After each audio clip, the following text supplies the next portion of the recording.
Gusto mo bang ikwento ko bakit hindi ka nag-asawa? Pwede. Unfortunately, ang kanyang family name ay Sargento din. Kaya ang kanyang mga magulang ay hindi pumayag na mapangasawa si Sargento. Pagtipon-tipon, taong 2009, kung mamarakatin. Yan po. Doon po tayo sa maugmang lugar, Camarines Sur.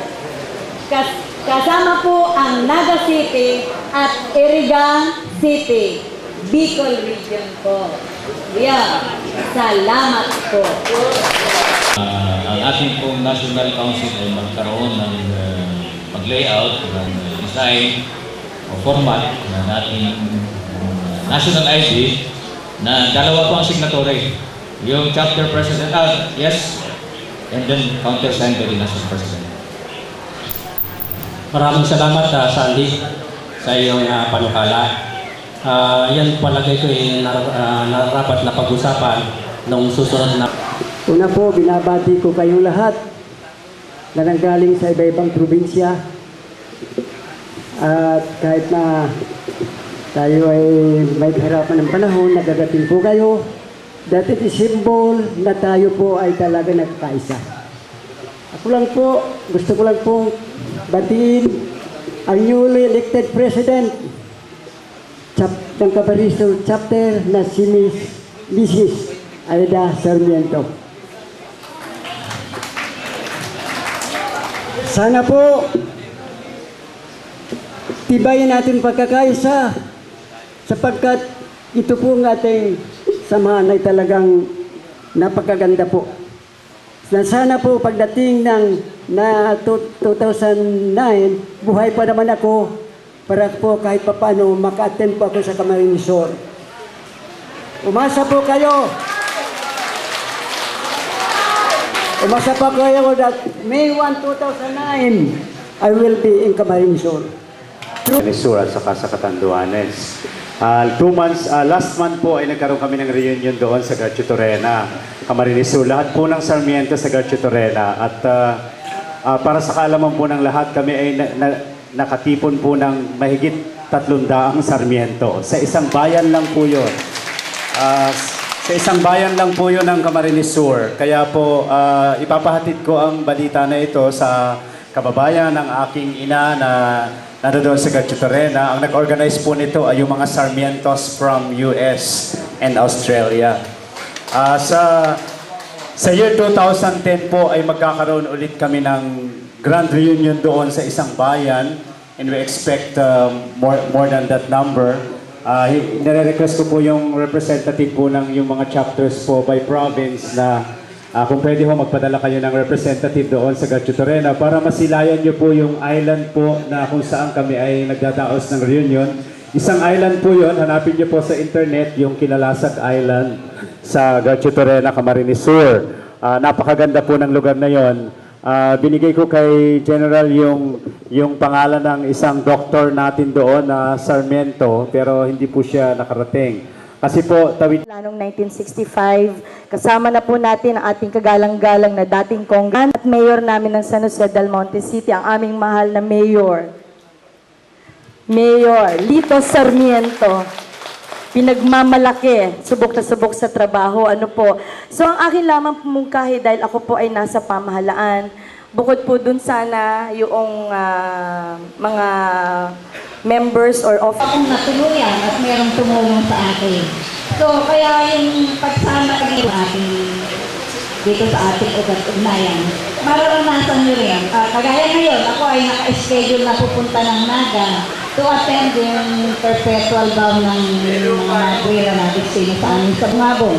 O, nandito si ating pinsang Aida. O, hindi na akong mamasahe. Kasama na nila akong pupunta sa Naga. Kapipilitan sumama. Sumama sa mga ganito rin yun, parang ayaw nila sumama, lalo pag teenager na. No? Hindi sabi ko talaga pipilitin nyo kasi hindi mo para sa kanila, hindi mo para sa atin, para sa kanila. Di ba? Parang connection nga. networking na para malaman kung sino makakatulong sa mga kamag-anak from north to south. Lahat ng mga information makuha, may malaman nila. Ang isang naging example nga yung anak ko yung pangalawa, dahil alam niya yung contact ko, nagagamit niya rin yung pangalan ni General. Hindi naman yung masasampat na yung ano, no? Yung pag mga minor na hinuli dahil sa bumper,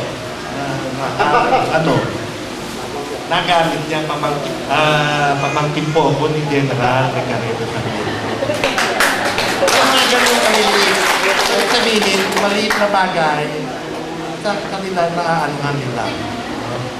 O, yun lang. Tapos is kami dadagdag pa. Yung pareho ng yung sa next year sa Camarines Sur, suggestion ko is that we come up with a primer para at least hindi po sa Camarines this early maging aware na yung mga ibang kapag-alam natin sa Camarines. So when they go there, meron sila expectation na makikita rito, dadaanan natin hotel, sino yung contact person, parang information ahead, 1 year ahead. Lukuhan, una-una silang masisipa. Maliwanag po. Katulad dito, meron din kami binabalak na bubuksang project dito sa Camarines Norte. Saka na lang sasabihin ko sa inyo yon kung paano yon. Magkakaroon po kami ng isang construction dito involving yung international company. Magagawa po ng isang resort dito sa Camarines Norte. At baka ito yung siguro about mga 200 million peso project. So, sasabihin nun namin sa inyo kung ano mga kailangan mga skills. Nagsimula na po kami, meron kaming nirecruit para sa nagunang-una sa security. Yung meron kaming kumpanya tungkol sa security agency at meron na kaming na-recruit na mga 4 siguro na o 6 na security guards. So, kinakailangan i-prepare, ihanda natin yung ating mga kamag-anak, mga anak natin, pinsan, na kung ano man trabaho nila, yung mga qualifications nila, ihanda na. Ano po? Dito na. Siguro mga paghahandaan ko, mga 2 araw kaming magano. Siguro umaga pa lang yung umpisa na ng biyahe.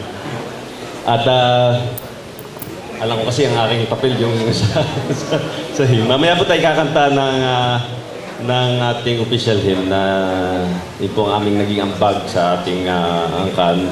Yung ating Sarmiento hymn. Mamaya po ay ating kakantahin yan. Ngayon po, baka po dumating naman na panahon na sabihin, tayo marami ng taon na pagtitipon. Parang sasuggest ko lang na pag-aralan. Ang Sarmiento ay napakadami sa inyong lugar. Ngayon po, dahil Camarines Sur ang susunod nating venue, sana po ma'am, ang lahat ng angkang Sarmiento sa buong Bicol Region ay makadaupang palad namin